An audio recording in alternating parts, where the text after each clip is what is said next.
My girlfriend laughed loudly with her friends.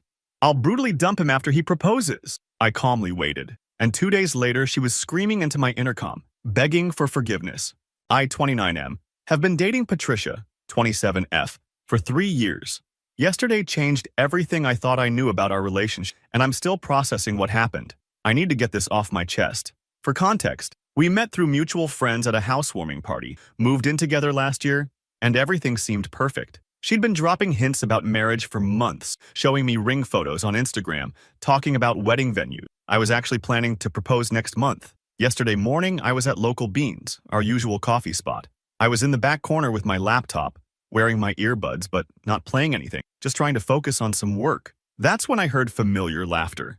Patricia was there with her friends Gladys and Mary. They sat at the table right behind me, didn't notice me because of the tall booth divider. At first, I was just going to say hi, but then I heard my name. Patricia was talking about me, and something in her tone made me stay quiet. "So you're really going through with it?" Gladys asked, trying to keep her voice down but failing miserably. Patricia's laugh was different than I'd ever heard before. Cold, almost cruel. "Of course. Brent's so predictable. He's been looking at rings online. I saw his browser history. God, he's such a fool. But 3 years?" Mary sounded uncertain. "That's a long time to fake it." "Please," Patricia scoffed. "The apartment's in his name. I've barely paid for anything. And Jason's place is twice as nice. You should see his car." My hands were shaking, but I kept perfectly still. Jason, her work friend, who'd been showing up in her Instagram stories lately. "What if Brent doesn't propose when you expect?" Gladys asked. "Oh, he will. I've got him wrapped around my finger. And when he does..." Patricia lowered her voice, but I could still hear her clearly. "I'm going to let him do it in front of everyone. Get down on one knee, make his little speech. Then I'll laugh in his face and tell him what a pathetic loser he is. Jason's already got our Cabo trip booked for the next day." They all giggled, and I heard ice cubes clinking in glasses. "You're so bad," Mary squealed. "What about all his friends? Your shared friends? They'll get over it. Most of them are his friends anyway. And I've got better options with Jason's crowd. Better parties, better connections. Brent's nice and all, but he's just basic. Did you know he still uses a Timex watch?" In 2025, I sat there, letting the rage build slowly, controlling my breathing. 3 years. 3 fucking years of my life, and she'd been playing me the whole time. "When's D-Day?" Gladys asked. "He always does big things at Giovanni's, that Italian place he thinks is fancy." More laughter. "I give him 2 weeks max. I've been sending him photos of that princess-cut ring from Somerset Jewelers all week." They talked more about Jason, about their secret dates, about how Patricia had been stashing away money from our joint account. Everything she said made me grip my phone tighter, but I didn't move. I just kept recording. Finally, they left. I watched through the window as they got into Patricia's car, still laughing. She had no idea I'd heard everything. No idea that I'd recorded her entire confession on my phone. I drove home in a daze, but my mind was already working on what to do next. The apartment lease, our shared accounts, all the evidence I'd need. The rage had turned into something cold and focused. When Patricia came home that evening, I acted completely normal. Asked about her day, listened to her lies about lunch with the girls. She kissed me and said she was thinking about Giovanni's for our anniversary next week. "Great idea, babe," I said, smiling. "I've been thinking we should do something special." She beamed, probably thinking her plan was working perfectly. If she only knew what I had planned for her instead. "I'll post updates as things develop. Right now, I need to make some calls and set a few things in motion. The next few days are going to be interesting." Update 1. Quick recap. Overheard my GF Patricia, 27, at a cafe telling her friends she was planning to humiliate me during my proposal, and that she's been seeing some guy Jason from her office. Well, buckle up because the last week has been absolutely insane. After that day at the cafe, I went into full detective. I know it sounds dramatic, but I needed solid proof before making any moves. The first thing I did was create a fake Instagram account and started following Patricia's friends, Gladys and Mary. These idiots post everything. Within 2 days, I had dozens of screenshots of them at different bars and restaurants with Patricia and Jason. The best part? In several photos, you can clearly see them making out while Patricia's wearing the promise ring I gave her last Christmas. But here's where it gets better. Remember how Patricia always works late on Thursdays? Well, I decided to grab dinner at that small Thai place near her office. Guess who I saw sharing pad thai and playing footsie under the table? Yep, Patricia and Jason, looking very much not like coworkers. I wasn't going to do anything stupid. I just sat at the bar, ordered a beer, and recorded a few clips on my phone. The funny part is how they were so caught up in their little world, they didn't even notice me. Patricia was literally wiping sauce off his chin while wearing my hoodie. The audacity of this woman. The next day, I ran into Gladys at the grocery store. She looked like she'd seen a ghost. I just smiled and asked her how the cafe meetup was last week. She started stammering about how she had to go, but I kept her there by asking innocent questions about Patricia. Oh, how's she doing with that big project at work? Must be stressful with all those late meetings. Gladys was sweating bullets. I decided to really twist the knife. I pulled out my phone and showed her the engagement ring I'd been planning to propose with. It was just a photo from Google. Her face went through about 5 different emotions in 3 seconds. She immediately called Patricia after leaving the store. I know because Patricia called me 5 minutes later, being suspiciously sweet and asking about dinner plans for the next few weeks. My friend Jacob helped me set up the next phase. He works at the same company as Patricia and Jason, but in a different department. Through him, I learned that Jason isn't just some random guy. He's actually in the middle of a divorce, which Patricia had no clue about. He's been feeding her lines about leaving his wife for months. I've been playing it cool, acting extra loving and dropping hints about our future. Patricia's been eating it up, probably thinking her plan is working perfectly. Yesterday, she even left her phone unlocked while taking a shower. I didn't need to snoop. Her messages with Gladys were right there on the screen. He's totally going to propose soon. Everything's perfect. Jason says we can go public right after I dump Brent. Here's the best part. I've booked a table at that fancy steakhouse downtown for next Saturday. Patricia thinks it's for a proposal. Her friends all RSVP'd to come celebrate with us after. Even Jason's planning to be at the bar, coincidentally, to watch the show. Little do they know, I've got a whole different kind of show planned. I've already lined up a new apartment. My stuff's been slowly disappearing from our place.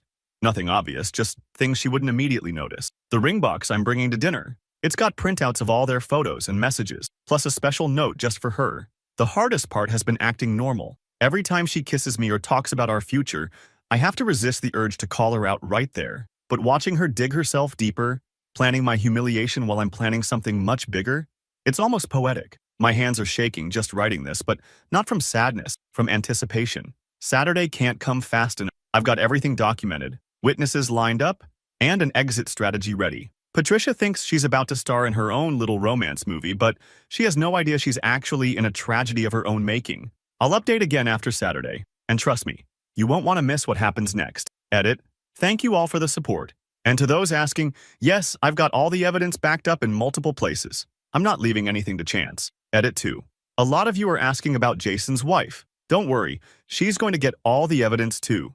I'm not the only one who deserves to know the truth. Update 2. Everything went down last night, and I'm still processing it all. Thanks for the support from my previous posts.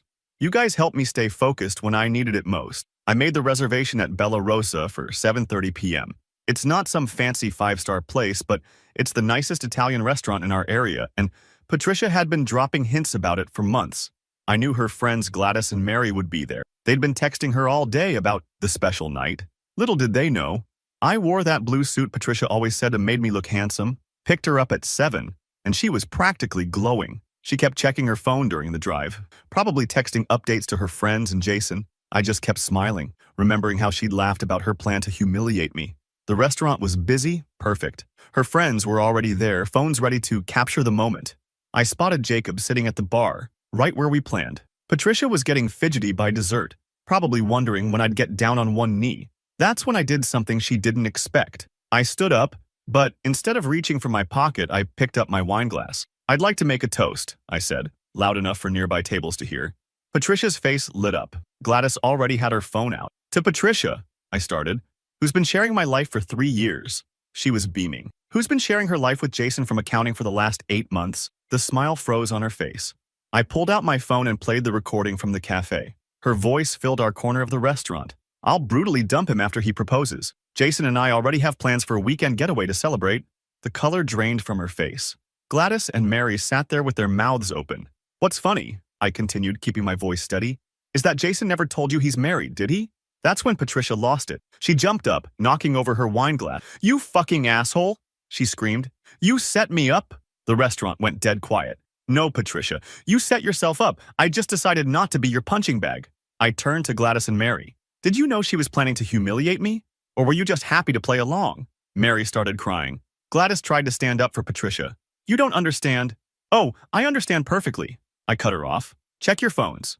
I just sent you both some interesting screenshots of Patricia's conversations with Jason, specifically the ones where she brags about playing both of us. Patricia lunged for my phone, but Jacob was already there, stepping between us. Don't, he said quietly. That's when she really lost it. You ruined everything, she screamed, mascara running down her face. I had it all planned.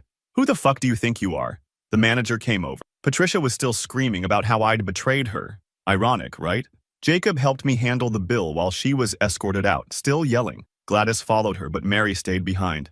I didn't know, Mary said, looking sick. She told us you were controlling, that she needed a way out. She showed me her phone. Patricia had been spinning lies for months, painting herself as the victim. I walked out to find Patricia sitting on the curb sobbing into her phone, probably calling Jason. Good luck with that. His wife found out last week. Gladys was trying to comfort her, but backed off when she saw me. How could you do this to me? Patricia whimpered. The rage was gone, replaced by something pathetic. I loved you. No, I said. You loved what I could give you. There's a difference.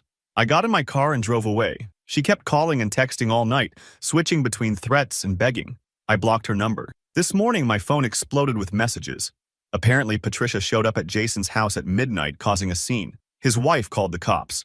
Now Patricia's all over our friend group's group chats trying to spin the story her way. But the screenshots and recording are already out there. No one's buying her version anymore. I should feel bad about how public it all got. But you know what? After hearing her laugh about planning to humiliate me in front of everyone, this feels like karma. Jacob's taking me out for drinks tonight. Said I need to decompress after all this. He's right. My hands are still shaking when I think about it. Not from sadness, though. For the first time in months, I feel like I can breathe again. Edit. Someone asked in the comments. Yes, I have her stuff from my apartment boxed up. No, I'm not dealing with her directly. Her sister's coming to pick it up tomorrow. Edit. Someone asked in the comments. Yes, I have her stuff from my apartment boxed up. No, I'm not dealing with her directly. Her sister's coming to pick it up tomorrow. Edit 2. Thanks for all the support. And no, I'm not interested in your sister/cousin/friend who would never do something like this. I need some time to myself. Finally, update. It's been 2 months since the restaurant incident, and holy shit, you guys won't believe how things have unfolded. I've been getting tons of DMs asking for an update, so here it is. Remember how Patricia was crying and begging outside my apartment? That was just the beginning. The next morning, I woke up to 47 missed calls and a flood of text messages. She'd spent the entire night alternating between threatening me and begging for forgiveness. Classic. But here's where it gets interesting.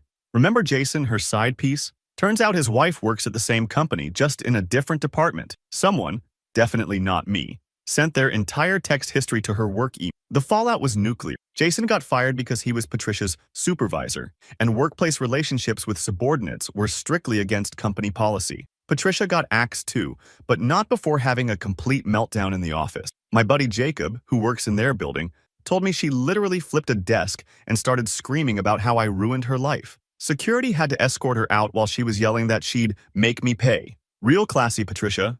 But karma wasn't done with her yet. Remember those screenshots I collected? The ones where she bragged to Gladys and Mary about playing me for a fool and planning to humiliate me? Well, they somehow made their way to our entire friend circle's group chat. Not saying it was me, but hey, my finger might have slipped. The best part? Her friends turned on her hard. Mary actually came to my place to apologize, saying she had no idea how deep Patricia's manipulation was. Apparently, Patricia had been spreading lies about me for months, telling everyone I was controlling and borderline abusive. The screenshots proved otherwise, showing her bragging about how she could make that idiot buy me anything, and how she was only with him for his money. Joke's on her, I'm not even rich. Patricia tried damage control, but it backfired spectacularly. She showed up at our favorite bar where everyone hangs out trying to tell her side. But Gladys, who'd been her best friend for years, just stood up and said, "You're pathetic, and we all see it now."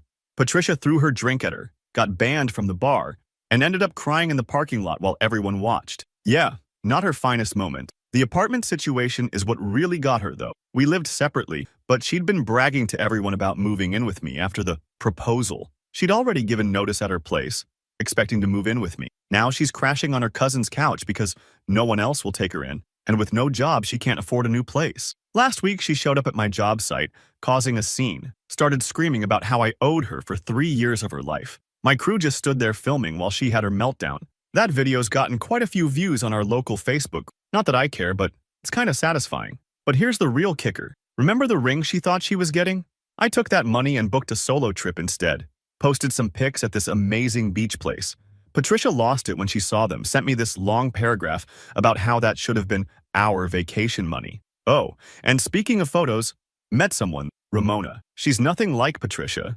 Actually has her own life, own career. Doesn't play games. We've been seeing each other for a few weeks now. She saw Patricia's latest social media rant about me, yes, she's still posting, and just laughed, saying, "Sounds like someone needs a hobby besides stalking their ex." Patricia found out about Ramona through Instagram and went nuclear, started messaging Ramona with warnings about me. Ramona just sent back that video of Patricia's parking lot meltdown and blocked her. God, I love this woman. The cherry on top?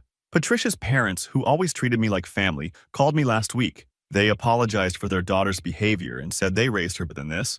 Her mom was crying, saying she's so ashamed. Must have been humiliating. Everyone in their church group's seen the videos by now. So yeah, that's where we're at. Patricia's jobless, friendless, and apparently moving back in with her parents next. Her reputation's shot, and she did it all to herself. Meanwhile, I'm doing better than ever.